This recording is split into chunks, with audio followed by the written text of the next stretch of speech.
নমস্কার বন্ধুরা, শঙ্করী কিচেনে সকলকে স্বাগত। আজ শেয়ার করব মোচার স্বামী কাবাব। ইভিনিং স্ন্যাক্স হিসাবে এটা কিন্তু তৈরি করে নিতে পারেন, খুবই সুস্বাদু। মোচার স্বামী কাবাব করবার জন্য মোচা তো অবশ্যই লাগবে। এখানে আমি একটা মোচার অর্ধেক নিয়েছি।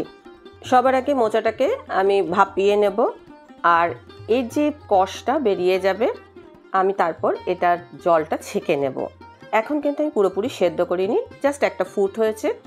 সঙ্গে সঙ্গে আমি এই যে মোচাটাকে অন্য পাত্রে ঢেলে নিলাম, আর এই যে এক্সট্রা জলটা এটা ছেঁকে নিয়ে নিচ্ছি। দেখুন মোচার কষটা বেরিয়ে গেছে। এইবার আমি রান্নার প্রসেসিংয়ে যাব। এটা তো জাস্ট একটা ফুট দিয়ে আমি জলটা ঝরিয়ে নিয়েছি। এর মধ্যে আমি ব্যবহার করব হচ্ছে ছোলার ডাল। ছোলার ডালটা আমি ভিজিয়ে রেখেছিলাম, আধ ঘন্টা মতো ভেজানো ছিল। আধ বাটি ছোলার ডাল, সঙ্গে নিয়েছি 1 চা চামচ গোটা জিরে, 10-12টা গোলমরিচ, আর এগুলো হচ্ছে এলাচ আর দারচিনি। 4টে এলাচ, 4 দারচিনি ছোট্ট একটু টুকরো, সঙ্গে দিলাম 1 টেবিল চামচ গ্রেট করা আদা। সব কিছু ভালো করে মিশিয়ে নিলাম। আমি ছোলার ডাল আর মোচাটাকে সেদ্ধ করব। এগুলো সেদ্ধ করার সময় আমি এর মধ্যে দিয়ে দেবো 2টো শুকনো লঙ্কা, একটা তেজপাতা। সব মশলা দিয়ে মোচাটাকে সেদ্ধ করছি। আর যেহেতু আমি এটা স্বামী কাবাব করছি, তাই এর মধ্যে আমি ছোলার ডাল ব্যবহার করেছি। 1 চিমটি হিং দিলাম। এবার আমি মোচাটাকে সেদ্ধ করে নেব। জলের পরিমাণ এমন দিতে হবে যেন ডালটা সেদ্ধ হয়, এইরকম জল দিতে হবে। খুব বেশি জল দেওয়া যাবে না, কারণ আমি এর মধ্যে মশলাপাতি দিয়েই একবারে মোচাটা সেদ্ধ করছি। মোচাও ভালোভাবে সেদ্ধ হবে, সঙ্গে ডালও সেদ্ধ হয়ে যাবে। তবে একদম ডাল যে গলে যাবে এমন না, ডালগুলো গোটা গোটা থাকবে, এরকমভাবেই সেদ্ধ করতে হবে। এবার এর মধ্যে যে তেজপাতাটা দিয়েছিলাম সেটা আমি তুলে নিলাম। মোচা, ছোলার ডাল, মশলা সব একসঙ্গে তো সেদ্ধ হয়ে গেছে। এবার এটা আমি ঠান্ডা করে নিয়ে পেস্ট করব। ততক্ষণে বাকি যে ইনগ্রিডিয়েন্টস আমি ব্যবহার করব সেগুলো আপনাদের দেখিয়ে দেব। এই যে মোচার স্বামী কাবাব আমি তৈরি করছি, এতে কোনো পেঁয়াজ রসুনের ব্যবহার নেই।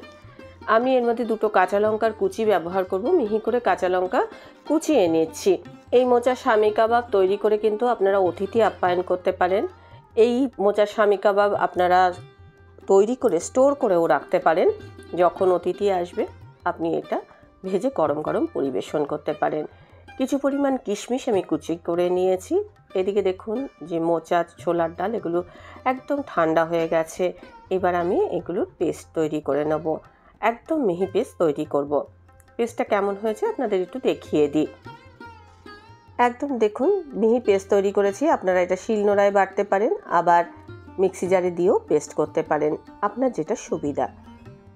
আমি তো নুন দিয়ে সেদ্ধ করিনি, তাই এখন আমি নুন অ্যাড করে দিলাম। স্বাদ মতো নুন আর চিনি এর মধ্যে অ্যাড করছি। চিনি সামান্য পরিমাণেই দিচ্ছি, তবে কেউ যদি চিনি খেতে অপছন্দ করেন নাও দিতে পারেন। চিনি দিলে একটা স্বাদের ব্যালেন্স আসবে। লঙ্কার কুচিটা দিয়ে দিলাম। একটা লেবুর 4 ভাগের 1 ভাগ আমি এর মধ্যে দিয়ে দেবো। লেবুটার খুব রস ছিল, সেই জন্য আমি 4 ভাগের 1 ভাগ দিলাম। এবার এটা একটু চটপটা খেতে লাগবে, সেই জন্য লেবুর রসটা অ্যাড করেছি। ভালো করে সব উপকরণ মিশিয়ে নিচ্ছি। সামান্য একটু মিষ্টি ভাব, একটু টক, একটু ঝাল, সব রকম মিলিয়ে এটা কিন্তু খেতে দুর্দান্ত লাগবে। আমি একটা পুর তৈরি করব। আমি এখানে গ্রেট করা খোয়া ক্ষীর নিয়েছি। এখানে 20 গ্রাম মতো খোয়া ক্ষীর আছে, তার মধ্যে কিশমিশের কুচিগুলো দিয়ে দিলাম। ভালো করে এই যে খোয়া ক্ষীর কিশমিশ মিশিয়ে নিলাম। মোচার যে মিক্সচারটা তৈরি করে রেখেছিলাম সেগুলোকে আমি ছোট ছোট বলের মতো করে তৈরি করে নিয়েছি। এর ভেতরে গর্ত করে নিচ্ছি। আমি যে পুরটা তৈরি করেছিলাম সেই পুরটা এর ভেতরে ভরে দেব। কচুরি করার সময় আমরা যেরকম পুরগুলো ভরি, ঠিক এটারও ওরকমভাবেই পুরটা ভরে দিতে হবে, যেন পুরটা ভেতরে থাকে আর ওপরে মোচার যে কোটিংটা সেটা যেন থাকে। গোল করে নিলাম, আর চ্যাপটা চ্যাপটা করে কাবাবের মতো আমি গড়ে নেব। আজকের রেসিপিটা দেখে আপনাদের যদি ভালো লাগে তাহলে অবশ্যই একটা লাইক, শেয়ার ও কমেন্ট করবেন। বেল আইকন সমেত আমার চ্যানেলটা সাবস্ক্রাইব করে আমার পাশে থাকবেন। বেল আইকনটা ক্লিক করা থাকলে আমার যে কোনো রেসিপি বা আমি যাই আপলোড করি না কেন সবার আগে নোটিফিকেশান আপনার কাছেই পৌঁছে যাবে। দেখুন আমি সমস্ত কাবাবগুলো গড়ে নিয়েছি। আমি যে পরিমাণ উপকরণ নিয়েছি তাতে 12 থেকে 13টা কাবাব তৈরি হবে। আর কাবাবগুলো দেখতে কেমন হয়েছে সেটা আপনাদের কাছের থেকে একটু দেখিয়ে দিচ্ছি। এইরকম অবস্থায় আপনারা ফ্রিজে স্টোর করে রাখতে পারেন। সপ্তাহখানেক আপনারা ফ্রিজে রাখলেও এটা কোনো কিছু অসুবিধা হবে না, আপনারা সময় মতো ভেজে খেতে পারবেন। ফ্রাই প্যানে ঘি দিয়ে এবার আমি কাবাবগুলোকে ভেজে নেব। ঘিয়ের পরিমাণ আমি অল্প অল্প করে ব্যবহার করব। আর দেখুন চাটুর মধ্যে আমি এখন কাবাবগুলোকে দিয়ে দিচ্ছি। যতটা আমার মনে হয় যে আমি ভেজে খাবো ততটুকুই আমি ভেজে নিতে পারবো।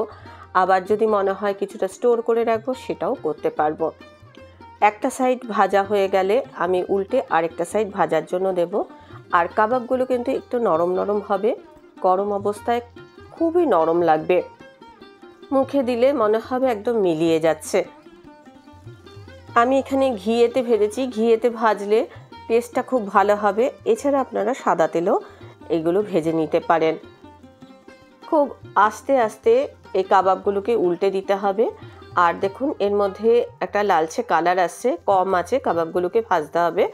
এগুলোর মধ্যে যতক্ষণ না সুন্দর একটা গোল্ডেন কালার আসছে ততক্ষণ পর্যন্ত ভেজে নিতে হবে। আমি আরও একটু ঘি অ্যাড করে দিলাম। আবারও আমি এইগুলোকে উল্টে পাল্টে ভেজে নেব। অল্প অল্প করে ঘি অ্যাড করতে হবে, যখন যেরকম প্রয়োজন সেই বুঝে আপনারা ঘিটা অ্যাড করবেন। এখন দেখুন এই যে কাবাবগুলো উল্টে দিচ্ছি আর দুটো সাইডে কিন্তু সুন্দরভাবে ভাজা হচ্ছে। এখন কাবাবগুলো ভাজা হয়ে গেছে আর দেখুন এর মধ্যে সুন্দর একটা কালার এসছে। কাবাবগুলো কিন্তু একটু নরম মনে হবে, খেতে খুবই সুস্বাদু, মুখে দিলেই মিলিয়ে যাবে। রেডি হয়ে গেল মোচার শামি কাবাব। সান্ধ্যকালীন আড্ডায় আপনারা এই মোচার শামি কাবাব তৈরি করে পরিবেশন করতে পারেন। রেসিপিটা ভালো লাগলে অবশ্যই একটা লাইক দেবেন, প্রচুর প্রচুর শেয়ার করবেন। আমার চ্যানেলটা ভালো লাগলে অবশ্যই সাবস্ক্রাইব করে আমার পাশে থাকবেন। আজকের রেসিপি এই পর্যন্ত, দেখা হবে নতুন কোনো রেসিপি নিয়ে নতুন কোনো এপিসোডে। এতক্ষণ আমার সঙ্গে থাকার জন্য অনেক অনেক ধন্যবাদ।